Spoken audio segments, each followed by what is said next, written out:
Have you ever found yourself struggling with trying to solve a problem? You've been given clear instructions, you hear the words, you have a general idea, but you find yourself lost. Learning becomes difficult. Words alone are not enough. You ask yourself, is there something else out there? Well, guess what? We can enhance learning by using multimedia. Multimedia is defined as presenting both words, spoken or printed, and pictures. Multimedia learning takes advantages of both the verbal and visual senses, spoken words with pictures. But adding narration to visual aids is not enough. According to the constructivist learning theory, multimedia learning is a sense-making activity in which the learner seeks to build coherent mental representation from the presented material. Multimedia is seen as a cognitive aid, a helpful communicator. Knowledge is personally constructed by the learners.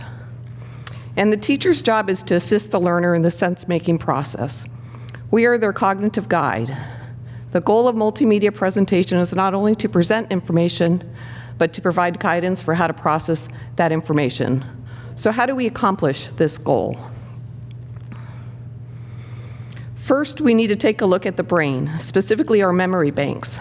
Based on Mayer's cognitive theory of multimedia learning, we have 3 memory banks.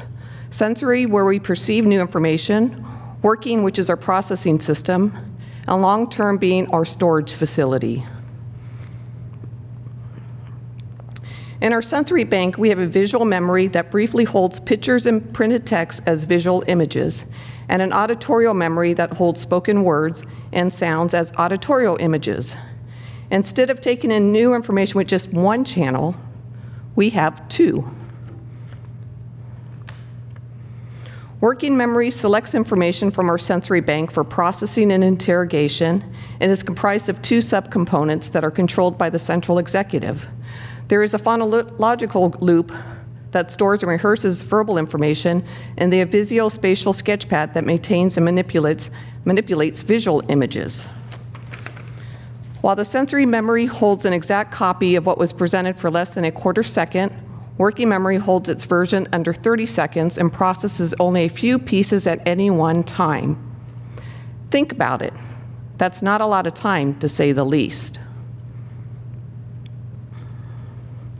With multimedia, we learn by making sense of the visual and verbal material that is presented. Our brain does not interpret multimedia presentation of words, pictures, and auditorial separately. Learning is an active process of filtering, selecting, organizing, and integrating information based on prior knowledge. Now remember, our working memory is limited, so we can only process so much information at a time. Learning is hindered when cognitive overload occurs and our working memory capacity is exceeded. This concept is key when designing multimedia learning. Why is that, you ask? Well, based on Sweller's cognitive load theory, the total amount of mental effort being used in our working memory is comprised of 3 independent but additive processing loads. Intrinsic speaks to the complexity of what is being taught. Germane is your focus. Extraneous is the noise, the unnecessary information. When information is presented in a way that exerts heavy extraneous load, you find yourself exerting a lot of cognitive capacity trying to make sense of what is being presented.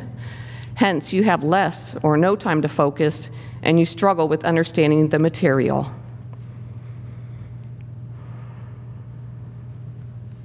With multimedia learning, we want to manage intrinsic load, reduce extraneous load, and capitalize on germane load. In doing so, we facilitate meaningful learning, connecting new ideas to old ideas, and creating schemas, which are mental frameworks to organize knowledge. We can solve a problem. We have a clue.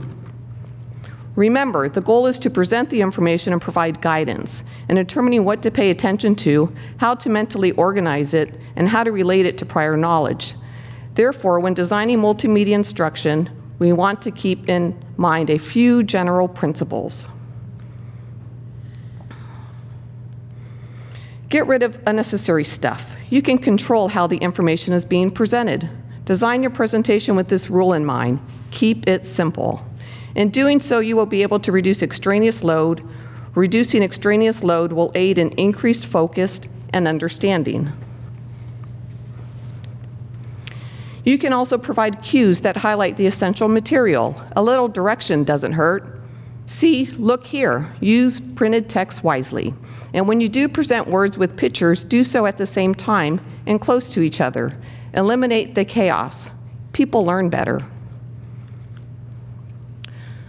We know new content can be difficult to learn. You may think you have no control over the complexity of the content, but you do. You can define key terms beforehand. Present the material in user-paced segments rather than a continuous unit. Use graphics with spoken words. And use a friendly voice. Doing so aids in increasing interest and focus. Speak conversationally. There's no need to be formal. We want to build meaningful connections between words and pictures so that you can make sense as an active participant, constructing knowledge. Now, these principles are not absolute rules. The individual's prior knowledge can make a difference. We also have the expertise reversal effect. What works for you could have an opposite effect on me. And some methods may be more effective when the lesson is complex. So next time you see that your students are struggling with solving a problem or having difficulty, know that you can foster learning with using multimedia. You now know how the human mind works. You have a set of guidelines to follow. Go out there and teach.